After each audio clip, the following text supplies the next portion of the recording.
종목 발굴 팁을 좀 알려주세요. 반짝반짝하는 종목. 공부를 많이 하시면 됩니다. 근데 진짜. 공부를 많이 주식은 경험이 거의 100%인 것 같아요. 경험. 사이클을 상승과 하락을 한 사이클이라고 하면 그거 한 3번 정도 시간이 필요한 거죠.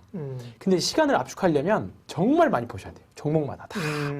사이클 한 과거 10년치에 어떻게 움직였고 대시를 냈던 구간에 어떤 이벤트가 있었는지 그런 것들을 계속 뒤져서 다 기사 보면 다 있습니다. 검색해 보시고 그때 당시 리포트 뒤져서 왜 올라갔는지 이 주가의 재료가 뭐였는지 그거를 다 봐야 되는데 당장 지금 시작하셨던 분들이 그거를 보려면 방법은 하나입니다. 잠을 줄이셔야 돼요. 잠을 줄이는 방법밖에 없어요. 남들 다 뜨고 똑같이 주가 볼 때 주식 봐서는 똑같이 못 가요. 그렇죠. 수익을 경험치를 쌓으려면 경험치는 차트에 다 녹아져 있거든요. 저가의 흐름이 다 있는 거잖아요. 과거의 흐름이 어땠는지 보려면 잠을 주무시지 마시고 차트 과거 10년치를 종목마다 대형주 종목 다 돌려보시면 주가 분명히 대형주들은 사이클이기 때문에 시세를 냈던 구간이 있어요. 대시를 냈던 구간들. 그러면 그 구간에 뭐가 있었는지 보시면 되는데 대표적으로 CJ 한번 봐볼까요? CJ. 네. CJ가 제가 정말 신입사원들 교육이나 여기저기 교육 갔을 때 가장 대표적으로 말씀드렸던 종목이 CJ인데요. CJ가 우리가 과거 생각했을 때 2000년대까지만 해도 생각해봤을 때 CJ는 분명히 국내만을 대상으로 했던 기업이었어요. 그렇기 때문에 우리가 CJ에 대한 PER을 되게 우리가 성장성이라는 건 대부분 PER이잖아요. 성장성을 굉장히 낮게 줬죠. 왜냐하면 그렇죠. 4천만 명, 5천만 명 대상이니까. 근데 2013년, 14년에 뭐가 불었죠? 한류가 불었습니다. 근데 CJ에서 만들었던 햇반부터 시작해서 만두. 여러 가지 여를 들어 CJ, CGV도 그때 중국 진출했었고 그때 모든 것들이 중국으로 갔던 거죠.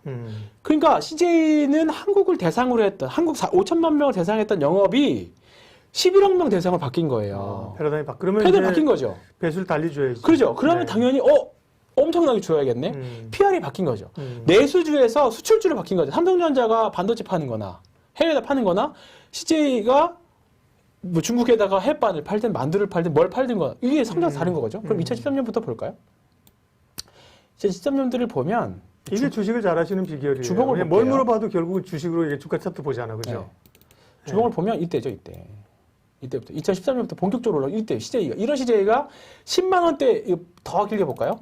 10만 원대 초반에서 박박 기던 이때 10만 원 이하에서 기었던 거거든요, 주가가 이게 이렇게 보면. 많이 올라갔자 했어요, 이때. 네. 근데 이때죠, 이때 본격 상승 구간이 이때였습니다. 큰 구간에서 10만 원 넘지 못했던 이 구간을 한 번에 빵 넘었던 이 구간이 중국 밸류에이션 받았을 때죠. 이때 화장품도 어떻게 됐어요? 국내를 대상으로 갔던 화장품들이 한류타면서 엄청나게 많이 올랐잖아요. 그때 그때 아모레퍼시픽도 이때 서정진 회장이 보여줄까 국내 부호에 되었다는 뉴스도 그때 나왔던 부분들인 거잖아요. 아모레퍼시픽도 그때 지금은 힘들지만 이때 어마어마하게 올랐다. 이때 13년 한류였잖아요. 이때. 이런 것들. 그러니까 대형주들을 과거를 딱 돌려보시면서 분명히 한 1, 2년 동안 엄청난 시세를 냈던 구간들이 있습니다. 네. 그때 무슨 일이 있었나? 국내에 무슨 일이 있었나? 그 종목에 또는 그 섹터에 무슨 일이 있었나? 늘 보시면 되죠. 아니, 삼성전자만 봐도요. 네. 그만 좀 하세요. 네. 삼성전자까지만 보고. 말려야 돼, 좀. 삼성전자만 봐도 이때 이런 시세들 있죠. 이런 시세들. 뭐가 있었을까? 삼성전자 뭐겠어요? 반도체 업종 슈퍼사이클. 네, 그렇죠. 네. 얼마나 쉽습니까? 쉽습니다. 네. 그렇습니다. 네.